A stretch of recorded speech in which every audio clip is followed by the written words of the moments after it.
Everyone, আমরা শুরু করছি model question set 2 chemistry WBH test paper থেকে।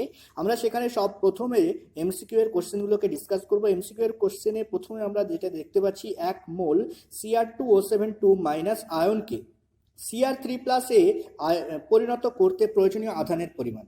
তাহলে আমরা যদি দেখি Cr2O72 মাইনাস, এখানে Cr2O72 মাইনাস এখানে অক্সিডেশন স্টেট কত ক্রোমিয়ামের +6, আর Cr3+ আমরা তো দেখতেই পাচ্ছি এখানে কত +3। তাহলে +6 থেকে +3 অক্সিডেশন স্টেটে যেতে গেলে আমরা জানি কি 3টে ইলেকট্রন লাগবে। কিন্তু গল্প হচ্ছে কি যে আমরা যদি এটাকে ব্যালেন্স করি তাহলে আমরা দেখতে পাবো Cr2O72 মাইনাস এটাকে ব্যালেন্স করতে গেলে আমার কিন্তু 2 Cr3+ হতে হবে। অর্থাৎ এখানে এক একটা ক্রোমিয়াম পরমাণুর জন্য 3টে করে ইলেকট্রন লাগবে, অর্থাৎ টোটাল কতগুলো ইলেকট্রন লাগবে? 6 ইলেকট্রন লাগবে। তার মানে কি আমি যদি 1 মোল Cr2O72 মাইনাসকে Cr3+ এ কনভার্ট করতে চাই তাহলে আমাকে 6 মোল লাগছে। তাহলে 1 মোল Cr2O72 মাইনাসকে কনভার্ট করতে আমার ইলেকট্রন লাগছে 6 মোল। তাহলে 6 মোল ইলেকট্রন লাগা মানে কি 6 মোল ইলেকট্রনের আধান কত হবে না 6 ফ্যারাড হবে। আর আমরা জানি এক ফ্যারাড মানে কত 96,500 কুলম, অর্থাৎ মোট কুলম আধান কত লাগবে 6 × 96,500 কুলম চার্জ কিন্তু আমাদের লাগবে। আমরা এখানে যদি সলিউশন দেখি, আমরা এখানে সলিউশন দিয়ে রেখেছি যে এখানে কি হচ্ছে 6 ইলেকট্রন প্লাস Cr2O72 মাইনাস সেখান থেকে 2 Cr3+। আমরা দেখতে পাচ্ছি এখানে 6 মোল ইলেকট্রন লাগছে, 1 মোল Cr2O72 মাইনাস। আমরা এখানে লিখে দিয়েছি 1 মোল Cr2O72 মাইনাস আয়নকে Cr3+ এ পরিণত করতে প্রয়োজনীয় ইলেকট্রন বা ইলেকট্রন প্রয়োজনীয় কতটুকু না 6 মোল। আর 6 মোল ইলেকট্রনের আধান কত হয় 6 ফ্যারাড। 6 ফ্যারাড মানে কত 6 × 96,500। সো আমাদের এখানে অ্যান্সার যেটা হবে, আমরা যদি এখানে এটাকে ক্লিন করি তাহলে আমরা দেখতে পাবো কি এখানে আমাদের থার্ড অপশন আছে 6 × 96,500। সো আমাদের অ্যান্সার হবে কি থার্ড অপশন।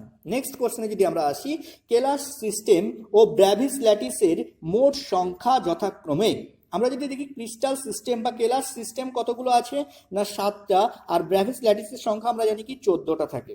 তাহলে আমরা যদি কেলাস সিস্টেমগুলোকে দেখি তাহলে এটাকে মনে রাখার জন্য আমি একটা শর্ট ফর্ম বলে দিচ্ছি, সেটা হচ্ছে কি co-TMT হার্ড।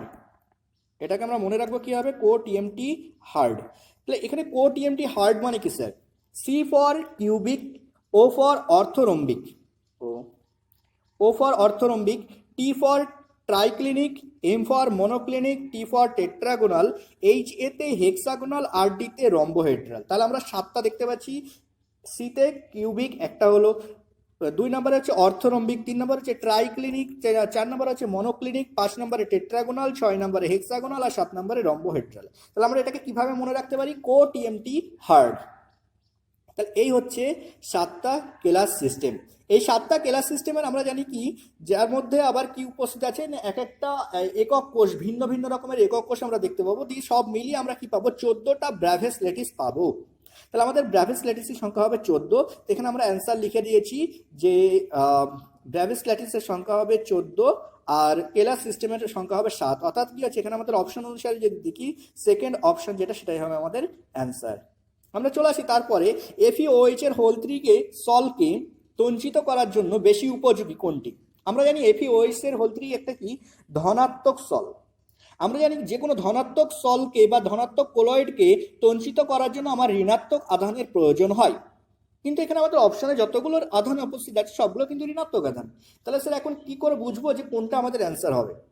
আমরা কি জানি যত ঋণাত্মক আধানের পরিমাণ বেশি হবে তত দ্রুত হারে কিন্তু আমরা ধনাত্মক কোলয়েডগুলোকে তঞ্চিত করতে পারবো। তাহলে আমরা যদি দেখি Cl মাইনাস এখানে একক ঋণাত্মক আছে, Br মাইনাস একক ঋণাত্মক আছে, NO2 মাইনাস একক ঋণাত্মক অবস্থায় আছে। কিন্তু যদি আমরা দেখি SO4 2 মাইনাস সেখানে কিন্তু D একক ঋণাত্মক পরিমাণ উপস্থিত আছে। অর্থাৎ এখানে আমাদের অ্যান্সার হবে কি SO4 2 মাইনাস। পরের কোশ্চেন আমরা আসি, বলছে কোন অক্সো অ্যাসিডে পারক্সো বন্ধন উপস্থিত আছে? আমাদের ক্লাস 12 এর রেসপেক্টে এবং সেই সঙ্গে সঙ্গে যদি আমরা কেউ নিটের জন্য প্রিপেয়ার করে থাকি বা জেইর জন্য প্রিপেয়ার করে থাকি তাহলে সেই রেসপেক্টে কিন্তু এই অক্সো অ্যাসিডগুলো খুবই ইম্পর্টেন্ট। তাহলে অক্সি অ্যাসিডের ক্ষেত্রে যদি দেখি আমরা এখানে স্ট্রাকচারগুলো সবই এঁকে দিয়েছি। বলছি H2SO3 আছে, তাহলে H2SO3 এর ক্ষেত্রে কি আছে, হাইব্রিডাইজেশন হয় sp2, যেটা স্ট্রাকচার হবে কি ট্রাইগোনাল প্ল্যানার, এবং সেখানে আমরা দেখতে পাচ্ছি এরকম একটা স্ট্রাকচার। এখানে কিন্তু কোনো পারক্স বন্ধন নেই। যদি আমরা দেখি H2SO5 সেকেন্ড অপশন আছে, সেখানে কি হচ্ছে H2SO5 এর স্ট্রাকচার আমরা দেখতে পাচ্ছি এরকম, এটা হবে sp3 হাইব্রিডাইজড, এখানে সালফারের অক্সিডেশন স্টেট হবে +6, কিন্তু আমরা যদি দেখি সেখানে একটা কি আছে, পারক্স বন্ধন উপস্থিত আছে। এই যে অক্সিজেন আর অক্সিজেনের মাঝখানে বন্ড থাকলে সিঙ্গেল বন্ড, সেটাকে বলা হয় পারক্স বন্ধনী। তাহলে এখানে আমাদের পারক্সনের বন্ধনী উপস্থিত আছে। আচ্ছা, থার্ড দেখি অপশনটা, এখানে কি আছে H2S2O7, যেটাকে আমরা ওলিয়াম বলে থাকি, তার স্ট্রাকচার আছে। এখানে H2SO4 এর স্ট্রাকচার আছে। তাহলে সেখানকার মধ্যে পারক্স বন্ধন কিন্তু কেবলমাত্র আমরা H2SO5 এ পাচ্ছি। এই H2SO5 এর আরেক নাম হচ্ছে ক্যারোজ অ্যাসিড। এটা তোমাদের রেফারেন্সের জন্য আমি বলে দিলাম যে H2SO5 এর আরেক নাম হচ্ছে ক্যারোজ অ্যাসিড। তাহলে কখনো কিন্তু অপশন না দিয়ে যদি ক্যারোজ অ্যাসিড দিয়ে দেয়, তাহলে কিন্তু আমাদের অ্যান্সার ক্যারোজ অ্যাসিডই হবে, কেননা এখানেও কিন্তু পারক্স বন্ধন দেখা যায়। যদি আমরা দেখি আরও রেফারেন্সে, তাহলে কিন্তু এই পারক্স বন্ধন ক্যারোজ অ্যাসিড ছাড়া মার্শালস অ্যাসিড নামক একটা অ্যাসিড আছে, সেখানেও কিন্তু আমরা পাবো H2S2O8 হয়ে থাকে এর সংকেত। ওকে, এখানেও কিন্তু আমরা পারক্স বন্ধন দেখতে পাবো। যদি আমরা 5 নম্বর কোশ্চেনে আসি, একটি সন্ধিগত মৌলের +3 জারণ স্তরের ইলেকট্রন বিন্যাস বলে দিয়েছে আর্গন 3d5। আমরা জানি আর্গনের ইলেকট্রন বিন্যাসের ক্ষেত্রে আর্গনের ইলেকট্রন সংখ্যা কত হয়, 18, আর তার সঙ্গে যদি 3d5 এর ইলেকট্রন যোগ করি তাহলে কত হচ্ছে 23। কিন্তু এই যে 23টা ইলেকট্রন আছে সেটা কোন অবস্থায় আছে, +3 জারণ অবস্থায় আছে। +3 জারণ অবস্থা মানে কি স্যার, যেখানে কি হচ্ছে 3টে ইলেকট্রন ত্যাগ করে +3 আয়ন অবস্থায় উপস্থিত আছে। তাহলে আমরা যদি ওই মৌলটার পারমাণবিক সংখ্যা দেখতে চাই, তাহলে কি হতে হবে, আমাকে নিউট্রাল কন্ডিশন অর্থাৎ প্রশম অবস্থায় আসতে হবে, +3 অক্সিজেন স্টেট দেখলে হবে না। তার মানে কি স্যার, আমাকে আরো 3টে ইলেকট্রনের সঙ্গে যোগ করে দিতে হবে। তাহলে যদি দেখি এমনিতে আছে 18 + 5 23, আর তার সঙ্গে যদি 3 ইলেকট্রন অ্যাড করে দিই তাহলে সেটা হয়ে যাবে স্যার 26। তাহলে স্যার আমাদের এখানে অ্যান্সার হবে 26। এখানে আমরা সলিউশন করে দিয়েছি। আমরা যদি দেখি সলিউশন নিচে দেওয়া আছে, যেখানে হচ্ছে সন্ধিগত মৌলের +3 জারণ স্তরের ইলেকট্রন বিন্যাস আর্গন 3d5, অর্থাৎ ইলেকট্রন সংখ্যা কত, 23। কিন্তু যদি আমরা দেখি মৌলটির অ্যাকচুয়াল পারমাণবিক সংখ্যা, এখানে পারমাণবিক সংখ্যা নয়, এটা ইলেকট্রন সংখ্যা হবে, এটা মিস্টেক হয়েছে। তাহলে এখানে ইলেকট্রন সংখ্যা হচ্ছে 23, আর মৌলটির পারমাণবিক সংখ্যা যদি আমরা দেখি তাহলে কি হচ্ছে, এই 23 সঙ্গে এই +3 আমাকে অ্যাড করে দিতে হবে, তাহলে 26 হবে। কেন স্যার, কেন +3 অক্সিডেশন স্টেট মানে কি হচ্ছে স্যার, সেখানে 3টে ইলেকট্রনের ঘাটতি আছে, সেই 3টে ইলেকট্রন আমাকে ঘাটতি পূরণ করতে হবে। আচ্ছা, পরের কোশ্চেনে চলে আসি। বলছি প্রদত্ত যৌগগুলির মধ্যে কোন ধাতব কার্বনিল যৌগটি গঠিত হয় না। এর অ্যান্সারে যদি আমরা আসি, এখানে অ্যান্সার হবে আমাদের কি MnCO এর হোল 5। কিন্তু যদি আমরা দেখি যে MnCO এর হোল 5 কিন্তু আমাদের বইতে এক্সাম্পল থাকতে পারে যে হ্যাঁ MnCO এর হোল 5 কার্বনিল যৌগ গঠন করে, কিন্তু অ্যাকচুয়াল নিয়ম কি বলছে, কার্বনিল যৌগ যদি গঠন করতে হয় সেখানে আমাদের কি হতে হবে, ইফেক্টিভ অ্যাটমিক নাম্বার বা কার্যকরী পারমাণবিক সংখ্যা বলে একটা টার্মস আসবে। সেই কার্যকরী পারমাণবিক সংখ্যার ভ্যালু কত হতে হবে স্যার, না এখানে 36, অর্থাৎ একটা নিষ্ক্রিয় গ্যাস মৌলের ইলেকট্রন বিন্যাস লাভ, ইলেকট্রন সংখ্যা লাভ করতে হবে বা পারমাণবিক সংখ্যা লাভ করতে হবে।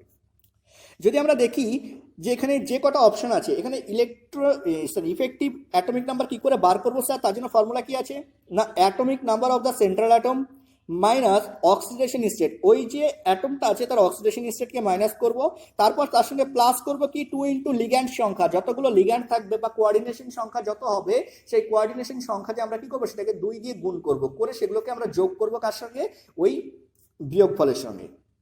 তাহলে যদি আমরা এগুলো সবগুলোর ভ্যালুকে দেখি, তাহলে এখানে আমাদের সব ফার্স্ট অপশন যেটা আছে সেটা হচ্ছে CrCO এর হোল 6। তাহলে সেখানে আমরা দেখি CrCO এর হোল 6 কি আসছে, ডিস্টার্ব করছে।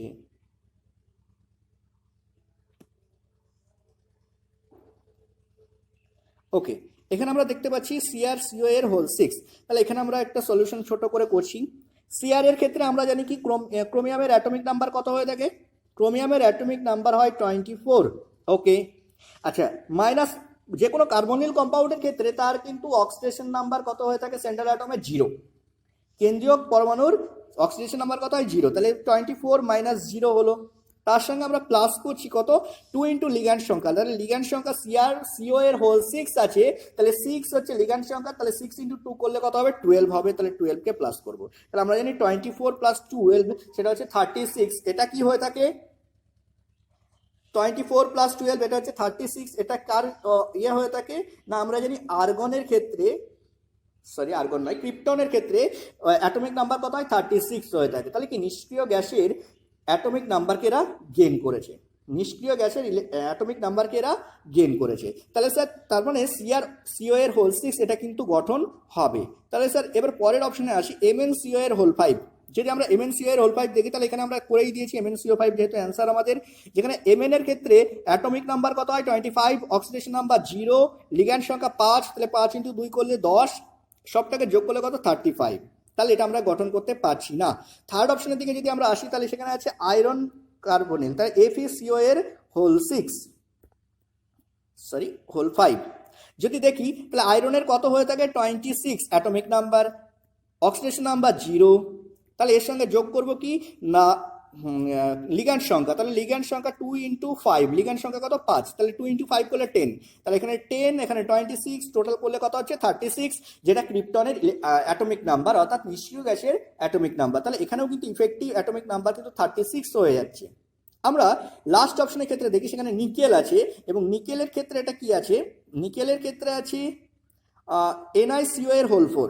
আমরা দেখতে পাচ্ছি নিকেলের ক্ষেত্রে NiCO এর হোল 4, যেখানে নিকেলের অ্যাটমিক নাম্বার কত হয়ে থাকে 28, অক্সিডেশন নাম্বার 0, মাইনাস করে দিলাম। আচ্ছা প্লাস করব কি এবার হচ্ছে লিগ্যান্ড সংখ্যা, তাহলে লিগ্যান্ড সংখ্যা কত 4 × 2 করলে কত হবে 8, তাহলে 28 + 8 করলে কত হবে 36। তার মানে আমরা বুঝতে পারছি যে MnCO এর হোল 5 যেহেতু এর ইফেক্টিভ অ্যাটমিক নাম্বার 36 হয়নি, 35 হয়েছে, তাই এটা কিন্তু গঠন হবে না। তাহলে স্যার MnCO এর হোল 5 আমাদের বইতে কেন দেয়া আছে যে হবে?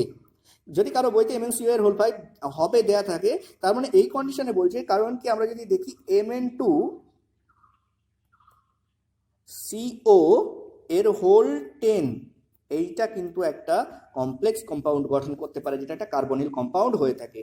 কারণ কি যদি আমরা দেখি ম্যাঙ্গানিজের 25, তাহলে 25 × 2 করলে 20 কত হবে 50 হবে, আর এখানে এখানে 11 হবে, এটা 11, তাহলে 11 × 2 করলে 22, তাহলে 50 + 22 কত হবে 72। তাহলে ম্যাঙ্গানিজের দুটো অ্যাটমের জন্য কত আসছে 72, তাহলে একটা অ্যাটমের জন্য কত হবে 36, তাহলে 36 চলে আসবে সেক্ষেত্রে। তো সেক্ষেত্রে আমাদের অ্যান্সার হতে পারে, কিন্তু যেহেতু এখানে আমাদের কি হচ্ছে MnCO এর হোল 5 শুধুমাত্র আছে, তো এক্ষেত্রে কিন্তু কখনোই গঠন হবে না। আচ্ছা তাহলে আমরা অ্যান্সার পেয়ে গেলাম MnCO এর হোল 5 কিন্তু গঠিত হয় না। পরে চলে আসি কোনটি জৈব ধাতব যৌগ নয়। যদি আমরা দেখি জৈব ধাতব যৌগের সংজ্ঞা, তাহলে কি হবে না, যেখানে ধাতুটাকে জৈব যৌগের সঙ্গে অর্থাৎ কার্বনের সঙ্গে যুক্ত হতে হবে, বন্ড গঠন করতে হবে। কিন্তু যদি আমরা এখানে অপশনগুলোকে দেখি, এখানে যে অপশনগুলো আছে সেগুলোকে কিন্তু দেখি CH3MgI আছে, যেটা আমরা জানি কি গ্রিগনার্ড রিএজেন্ট, এখানে কিন্তু Mg কার্বনের সঙ্গে যুক্ত আছে। তারপর যে CH3ZnI সেখানে কিন্তু Zn কার্বনের সঙ্গে যুক্ত আছে। এখানে C2H5 এর হোল 2 Zn আছে, যেখানে Zn কিন্তু কার্বনের সঙ্গে যুক্ত আছে। কিন্তু যদি আমরা এখানে দেখি C2H5ONa, সেখানে কিন্তু সোডিয়াম ধাতু, কিন্তু সেটা অক্সিজেনের সঙ্গে আয়নিক বন্ড গঠন করেছে, এখানে কিন্তু কার্বনের সঙ্গে যুক্ত নেই। তাহলে এটাকে আমরা জৈব ধাতব যৌগ বলতে পারবো না। তাহলে আমাদের অ্যান্সার হবে C2H5ONa, যেটা কিন্তু একটা জৈব ধাতব যৌগ নয়। তাহলে আমাদের এখানে অ্যান্সার হচ্ছে সি। চলে আসি পরের কোশ্চেন, বলছে 8 নাম্বার কোশ্চেন, যেটা হচ্ছে কোন যৌগটি ফেনলের সঙ্গে বিক্রিয়ায় ব্যাকেলাইট উৎপন্ন করে। এটা আমাদের যেটা পলিমার চ্যাপ্টার, সেই পলিমার চ্যাপ্টারে এটা আমাদের ডিসকাস করা ছিল, কিন্তু পলিমার যেহেতু আমাদের সিলেবাস থেকে বাদ গিয়েছে, তাহলে এই কোশ্চেনটা আমাদের বাদ। কিন্তু না, এই কোশ্চেন আমাদের বাদ যাবে না এই কারণেই, কারণ আমরা কি যদি আমরা দেখি যে ফর্মালডিহাইড, ফেনল ফর্মালডিহাইড একটা এই যে ব্যাকেলাইট যৌগটা, সেটাকে বলা হয় ফেনল ফর্মালডিহাইড রেজিন। ব্যাকেলাইট যে পলিমার সেটাকে বলা হয় ফেনল ফর্মালডিহাইড রেজিন। অর্থাৎ কি হচ্ছে, ফেনলের সঙ্গে ফর্মালডিহাইডের রিয়াকশনে কিন্তু যে মনোমার গঠিত হবে, সেই মনোমারটাকে আমরা পলিমারাইজ করে কিন্তু এই পলিমারটা আমরা গঠন করে থাকি। তাহলে সেক্ষেত্রে কিন্তু রিলেশন আছে, ওই জন্য আমরা দেখতে পাবো কি ফেনলের সঙ্গে ফর্মালডিহাইডকে যুক্ত করলে আমরা এটা তৈরি করতে পারবো। এটা এক ধরনের কনডেনসেশন বিক্রিয়া। ফেনলের সঙ্গে ফর্মালডিহাইডের যে বিক্রিয়ায় আমরা ব্যাকেলাইটের যে মনোমার সেটা গঠন করতে পারি, সেটা হচ্ছে কি একটা কনডেনসেশন বিক্রিয়ার মাধ্যমে আমরা এটাকে সম্পন্ন করি। পরের কোশ্চেন চলে আসি, বলছে কি কার্বনিল যৌগকে শনাক্ত করার জন্য উপযুক্ত বিকারক কোনটি। এখানকার মধ্যে ব্র্যাডির বিকারক যেটা, সেটাই হচ্ছে কি কার্বনিল যৌগকে শনাক্তকরণ করার জন্য উপযুক্ত বিকারক। এখন স্যার আমরা কি করে বুঝবো এটাই আমাদের জন্য এর জন্য ইফেক্টিভ বিকারক? কারণ কি যদি আমরা দেখি তাহলে ব্র্যাডির বিকারকে যেটা সিম্বল হয় সেটা হচ্ছে কি 2,4-DNP। 2,4-DNP, যার ফুল ফর্ম হচ্ছে 2,4-ডাইনাইট্রোফিনাইল হাইড্রাজিন। যদি আমরা দেখি ডাইনাইট্রোফিনাইল হাইড্রাজিনের সঙ্গে যে কোনো একটা কার্বনিলের রিয়াকশন, তাহলে আমরা দেখছি এখানে একটা আর দিয়ে দিলাম, এখানে একটা সি ডাবল বন্ড ও গ্রুপ দিয়ে দিলাম, এখানে একটা আর গ্রুপ দিয়ে দিলাম, তাহলে এটা কার্বনিল একটা যৌগ, কেননা সি ডাবল বন্ড ও থাকলে সেটাকে আমরা কি বলি, কার্বনিল যৌগ। আচ্ছা, এর সঙ্গে আমরা কি করছি, 2,4-DNP, ডিএনপির সংকেত কি হবে আমরা যদি দেখি, তাহলে এখানে ফেনল স্ট্রাকচার রাখছি, যেখানে ডাইনাইট্রোফেনল মানে কি প্যারা পজিশনে থাকবে। ও আচ্ছা, একটু ছোট করতে হবে। তাহলে এর সঙ্গে আমরা ফেনলকে যুক্ত করছি, তাহলে এই এই এই এই তাহলে এখানে একটা NO2 গ্রুপ আছে, এখানে একটা NO2 গ্রুপ আমাদের থাকবে। আচ্ছা, এখানে হচ্ছে কি এখানে NH2 থাকবে, হ্যাঁ এখানে NH2 দেখাচ্ছি, আর এখানে একটা NH থাকবে। এই যে H2 আছে, সেই H2 এই অক্সিজেনের সঙ্গে বিক্রিয়া করে H2O গঠন করবে এবং বেরিয়ে যাবে। বেরিয়ে গেলে এরা দুজন পরস্পরের সঙ্গে যুক্ত হয়ে যাবে, যেটা একটা কি কনডেনসেশন বিক্রিয়া। এটা এক ধরনের কি কনডেনসেশন বিক্রিয়া। আর এই কনডেনসেশন বিক্রিয়ার মাধ্যমে আমরা কিন্তু এখানে কি দেখতে পাবো না, একটা কালার তৈরি হবে, যেটা একটা অরেঞ্জ কালার তৈরি হবে। এই যে দুটো যৌগ যখন যুক্ত হয়ে যাবে পরস্পরের সঙ্গে, এখানে একটা অরেঞ্জ কালার ফরমেশন হবে যৌগটার জন্য। আর এই অরেঞ্জ কালার নির্দেশ করবে যে এটা একটা কার্বনিল যৌগ ছিল। তাহলে আমরা কার্বনিল যৌগকে শনাক্তকরণের জন্য সব থেকে বেস্ট যেটা আমরা রিয়েজেন্ট ইউজ করতে পারি সেটা হচ্ছে ব্র্যাডির বিকারক। কেন না, সেখানে কি হচ্ছে, একটা আমরা কনডেনসেশন যৌগ গঠন করব, যে কনডেনসেশন যৌগটা একটা কালার দেবে, সেটা হচ্ছে কি অরেঞ্জ কালার, যার থেকে আমরা বুঝতে পারবো যে সেটা একটা কার্বনিল যৌগ উপস্থিত ছিল।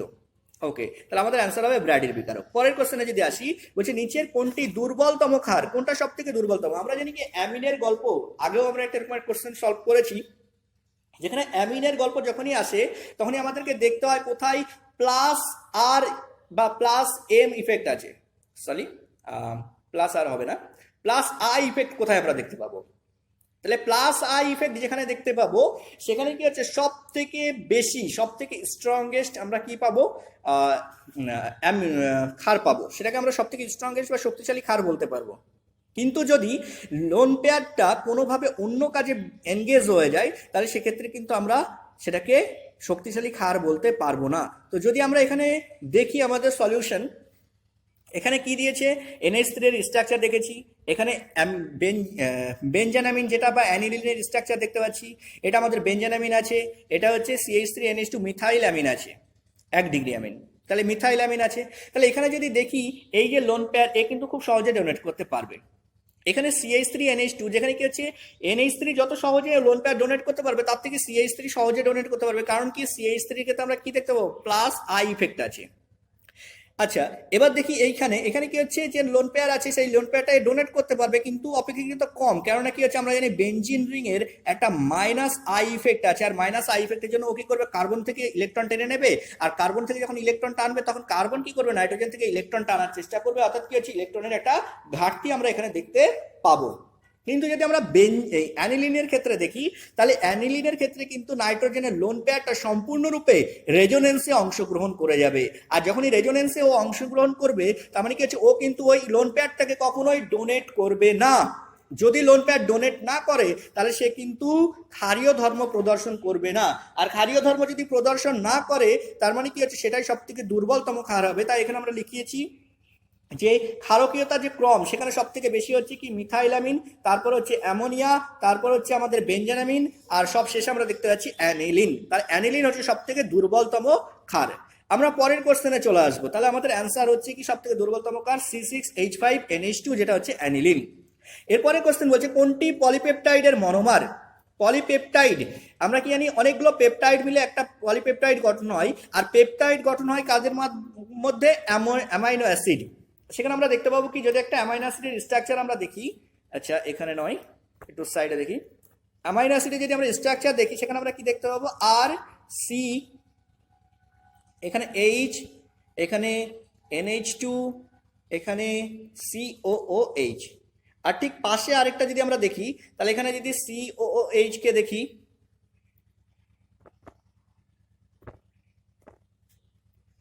এখানে হচ্ছে H আছে, ও আছে, ও আছে,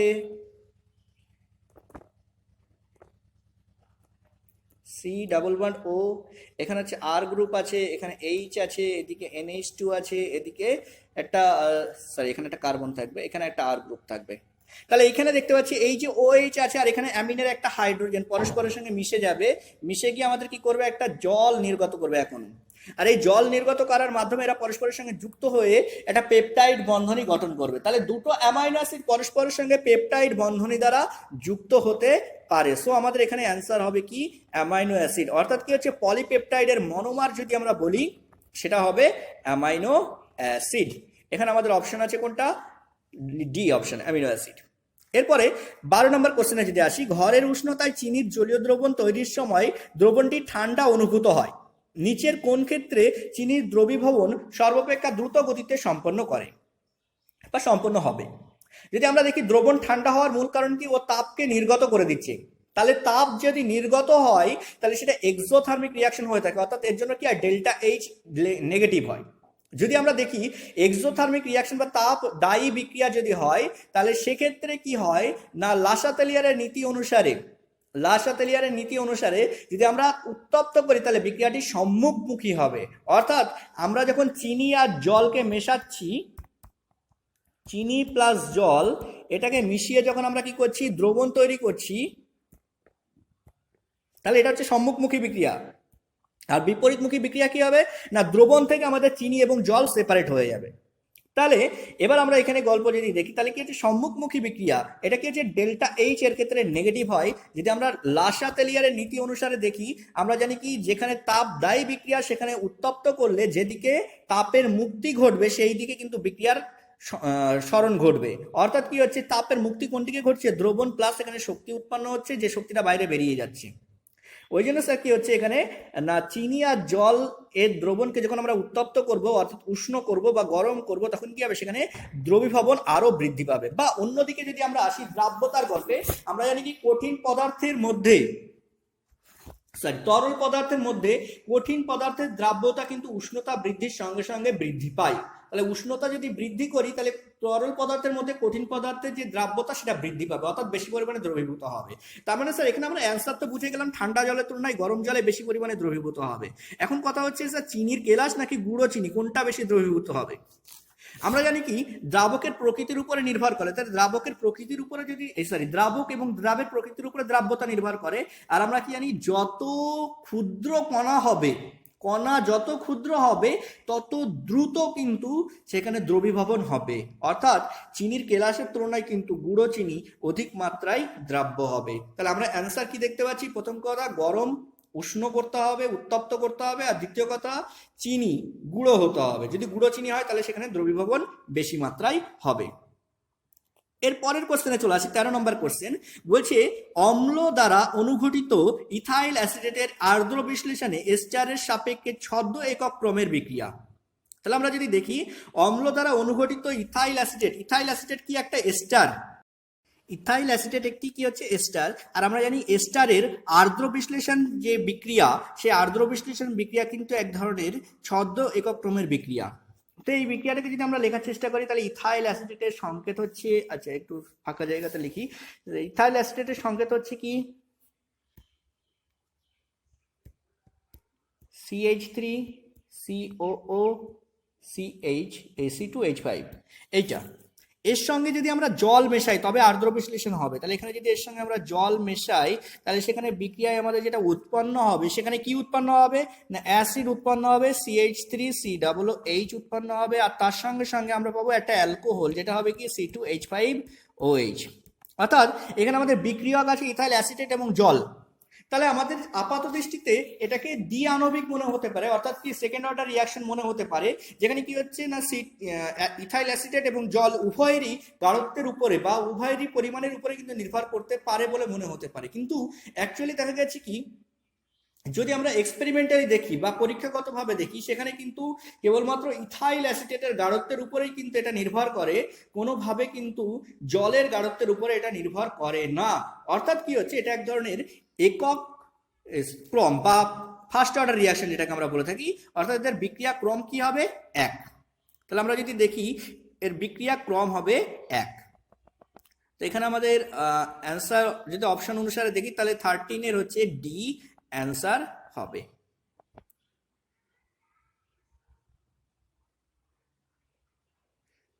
ওকে, তাহলে এখানে আমাদের অ্যান্সার হবে ডি অ্যান্সার।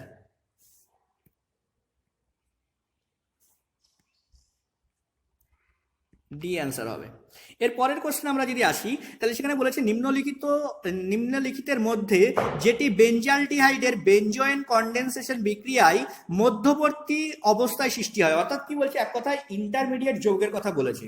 তো চলো আমরা শেষে দেখি সলিউশন পেপারে আমরা বেঞ্জয়েন কনডেনসেশন বিক্রিয়াটা লিখেছি। এটা একটা কনডেনসেশন বিক্রিয়া বেঞ্জালডিহাইডের। যদি আমরা দেখি বিক্রিয়াটা, তাহলে সেখানে কি হচ্ছে, 2 বেঞ্জালডিহাইড, সেখানে কেসিএন দিয়ে দেবো, আর কি হচ্ছে অ্যাকুয়াস ইথানল দেবো, মানে জলীয় ইথানল দেবো, আর তার সঙ্গে হিট দিয়ে যদি আমরা হিট দিই, তাহলে সেখানে কি হচ্ছে কনডেনসেশন হবে। এবং কনডেনসেশন আমরা দেখতে পাচ্ছি বেঞ্জয়েন তৈরি হচ্ছে। নিয়েছিলাম বেঞ্জালডিহাইড আর পাচ্ছি বেঞ্জয়েন। আচ্ছা, যদি আমরা এখানে রিয়াকশনটাকে দেখি, রিয়াকশনের মেকানিজমটাকে দেখি, সেখানে কি আসছে, বলছে এই যে সিএন মাইনাস কেসিএন এর থেকে সিএন মাইনাস কি করলে, অ্যাটাক করলো কাকে, এই কার্বনকে। তাহলে এই কার্বনকে অ্যাটাক করার পরপরই সঙ্গে সঙ্গে কি হচ্ছে, এখান থেকে কিন্তু এই অক্সিজেন পাই বন্ডটা খুলে অক্সিজেনের মাথাতে চলে আসছে। অর্থাৎ এরকম একটা ইন্টারমিডিয়েট আমরা তৈরি করতে পারছি। এরপর আমরা কি দেখতে পাচ্ছি না, এই যে হাইড্রোজেন আছে, সেই হাইড্রোজেন কিন্তু তার ইলেকট্রনগুলোকে কার্বনকে দিয়ে ও বাইরে বেরিয়ে যাবে। অর্থাৎ কি হচ্ছে, এখানে এইরকম একটা যৌগ গঠন হচ্ছে। আমরা যদি দেখি আমাদের কোশ্চেনে যে অপশনগুলো আছে, সেই অপশনের মধ্যে এই যৌগটাকেই কিন্তু নির্দেশ করেছে। এই যে বেঞ্জিন রিং, এটাকে এখানে ওরা পিএইচ দিয়ে লিখেছে। তাহলে আমরা যদি আমাদের কোশ্চেন দেখি, তাহলে কোশ্চেনের থার্ড অপশন যেটা আছে PH C minus OH CN, তাহলে এইখানে কিন্তু সেটাই আছে। অর্থাৎ এটাই হচ্ছে আমাদের ইন্টারমিডিয়েট হচ্ছে। যদি আমরা পুরো রিয়াকশনটাকে একবার দেখি, তাহলে এখানে এই যে ইলেকট্রন আছে, সেই ইলেকট্রন এই কার্বনকে অ্যাটাক করবে অন্য একটা বেঞ্জালডিহাইড, কারণ আমরা শুরু করছিলাম একটা বেঞ্জালডিহাইডকে নিয়ে, আর একটা বেঞ্জালডিহাইড এখানে আছে। এই যে ইলেকট্রনটা আছে, যদি আমরা এটাকে ইরেজ করি, ওহো আচ্ছা, এই যে ইলেকট্রন, সে কি করছে, এই কার্বনকে অ্যাটাক করছে, সঙ্গে সঙ্গে এই ইলেকট্রনটা খুলে চলে, এই পাইবনটা খুলে চলে যাচ্ছে অক্সিজেনের মাথাতে। সঙ্গে সঙ্গে কি হচ্ছে, এরা দুজন, এই দুটো কার্বন পরস্পরের সঙ্গে যুক্ত হয়ে যাচ্ছে। আমরা যদি দেখি এখানে দুটো কার্বন পরস্পরের সঙ্গে যুক্ত হয়ে গেছে। এই কার্বনের সিএন এখানে আছে, এই কার্বনের ওএইচ এখানে আছে উপরে, আর এইখানে কি হচ্ছে, এই যে বেঞ্জালডিহাইড ছিল তার অক্সিজেনটা ও মাইনাস হয়ে গেছে, হাইড্রোজেন নিচে আছে, এখানে আমরা দেখতে পাচ্ছি বেঞ্জিন রিংটা আছে। এবার কি হবে, এই যে হাইড্রোজেনটা আছে, সেই হাইড্রোজেনটা এই অক্সিজেনকে রিলিজ করে দেবে। রিলিজ করে দেওয়া মাত্র কি হচ্ছে, এখানে একটা ডাবল বন্ড ফরমেশন হবে। আমরা জানি কি, যখনই মাইনাস চলে আসবে তখন সে একটা ডাবল বন্ড ফরমেশন করবে, আর তার জন্য কি হচ্ছে, যখন ডাবল বন্ড ফরমেশনের জন্য ও কি করে সিএন মাইনাসকে রিলিজ করে দেবে। তাহলে আমরা ফাইনাল প্রোডাক্ট পাবো এই যে আমাদের বেঞ্জয়েন, আর তার সঙ্গে সঙ্গে আমরা সিএন মাইনাসকে পাচ্ছি। তাহলে এই হচ্ছে আমাদের এই যে মডেল কোশ্চেন সেট 2 ছিল, তার সলিউশন আমরা দিলাম। এক্সাম এগিয়ে চলে আসছে, এক্সাম তোমাদের বাড়িতেই হবে, তোমরা প্রিপেয়ার করতে থাকো, আমাদের ভিডিও আসতে থাকবে, সমস্ত সলিউশনগুলো আমরা দেওয়ার চেষ্টা করব যত দ্রুত সম্ভব। তো আশা করছি ভিডিও সবার ক্ষেত্রে হেল্পফুল হচ্ছে। অবশ্যই ভিডিওটা সম্পূর্ণ দেখবে এবং সমস্ত কোশ্চেনগুলো সলিউশন করার চেষ্টা করবে। তোমাদের এক্সাম ভালো হোক, এটাই আমরা আশা করি। তো সুস্থ থাকো, ভালো থাকো, আজকে এই পর্যন্তই, দেখা হবে আবার নেক্সট ভিডিও।